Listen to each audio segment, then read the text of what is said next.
Right, it's Rich B in AZ, and I'm out with the XB again.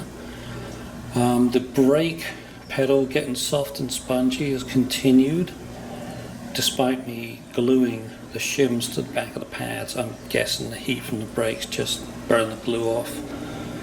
It was only a spray-on adhesive, I really didn't expect it to work. But one of the problems is these shims are still moving. So I'll show you how much this one's moved in a minute. And I'll show you a way to push the pistons back too that's fairly easy. There, have a look here. Oh, have a look right there. And you can see the bottom edge of that shim has moved in relative position to the bottom of the brake pad itself. So I know that one's moved, and I'm going to bet others have moved too.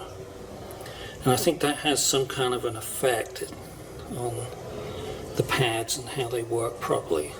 So I'm going to remove them. The only thing I've seen online that they're there for is to stop a squealing noise. So sod that. I don't care if they squeal. I want them to work properly. So get them off. So the first thing I'm going to do is push the fluid back into the reservoir. As you can see, the level is just under that max line right there.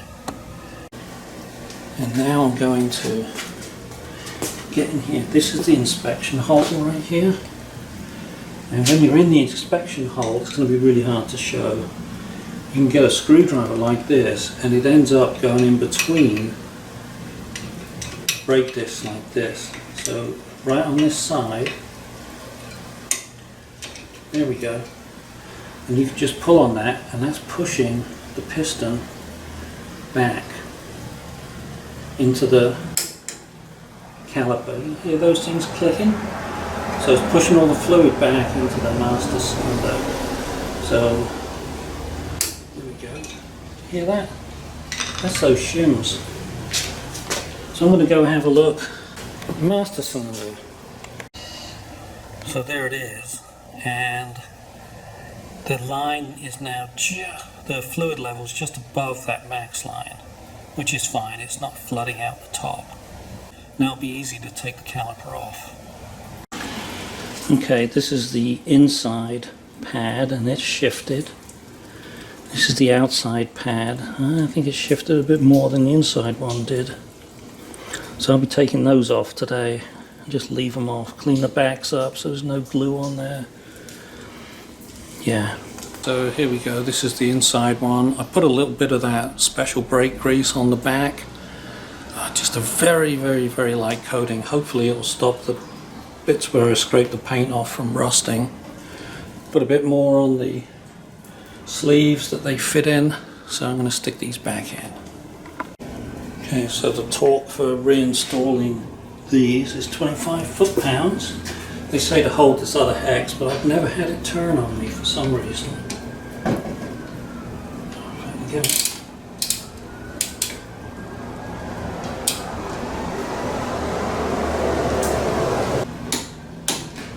The other one.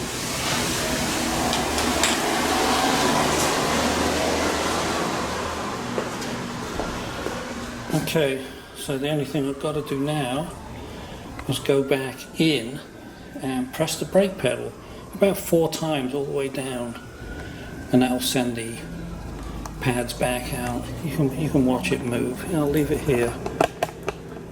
You can watch the caliper move.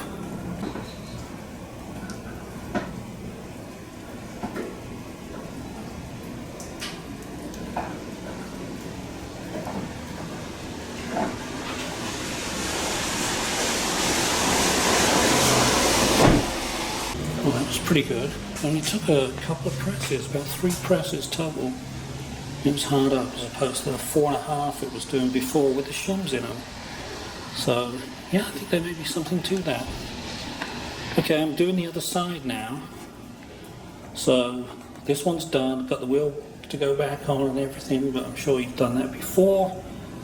Don't need to see it again. Oh, I was going to show you the fluid level again, wasn't I? Yeah, let's do that. Alright, so there's the finished fluid level, and it's back to pretty much where it was.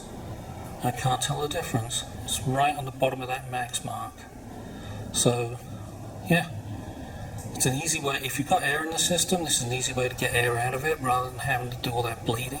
You just push the piston back, and if you've got air in there, it'll push all the way back up into the reservoir and disperse. There's one more little trick I wanted to show you, which is particularly good when you've got those heavy wheels. Getting these back on. Line them up, line the bolt holes up. If you've got a heavy wheel, this is very handy. Stick it under and just lift it. Look at that, it's almost on. If I can find them. And if you've got to adjust it sideways a bit, oh here we go, look at that. And it's on. Not bad, eh? And there's very little effort. You don't have to get your legs under, anything like that. Already got one in here. You just put that on there. That'll stop it falling off. Not bad, eh?